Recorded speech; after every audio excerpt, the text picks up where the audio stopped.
Hey everybody, what's up and welcome back to today's video guys. And today guys, I'm going to go ahead and be showing you how to add bass to your tracks in Bandlab.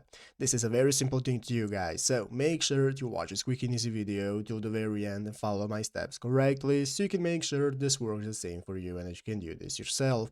But yeah guys, let's get straight into it. So guys, the first thing you want to do is go ahead and open up the official Bandlab application if you haven't already. As you can see, I'm going to use it on my mobile phone, and after opening it up, you want to go ahead and log into your account. If you do not already have an account, you can just go ahead and create a new one, and after logging in, you'll be greeted by this main page right here, which is the home page of Bandlab, where you can get started seeing all the trending videos. You can see the user posts and so on. So let's go ahead and see how to add bass to our tracks. The first thing you want to do is go ahead and click the plus button right here in the middle part of the screen, at the bottom part of the screen, and after clicking plus, you can now get started with either importing a new sound file, get started with recording yourself, and so on, and starting with your track. So I'm going to open up this track right here that I'm going to use, this project, going to open it up in the studio, and after opening it up, it's going to open up this kind of project right here where I can get started with adding effects, new options, and so on. So let's go ahead and see how you add our bass and boost it. Basically guys, what we are going to be doing is using this option right here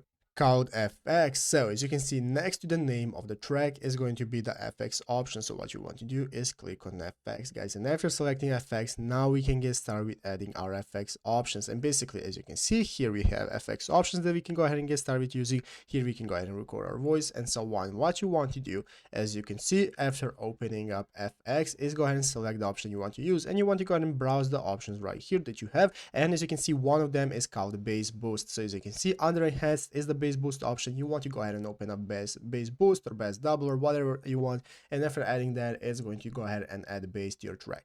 But yeah guys, basically that is how to do it. So I hope this video was helpful. If it was, make sure to leave a like, subscribe to the channel. So you guys, thank you for watching, take care, and bye.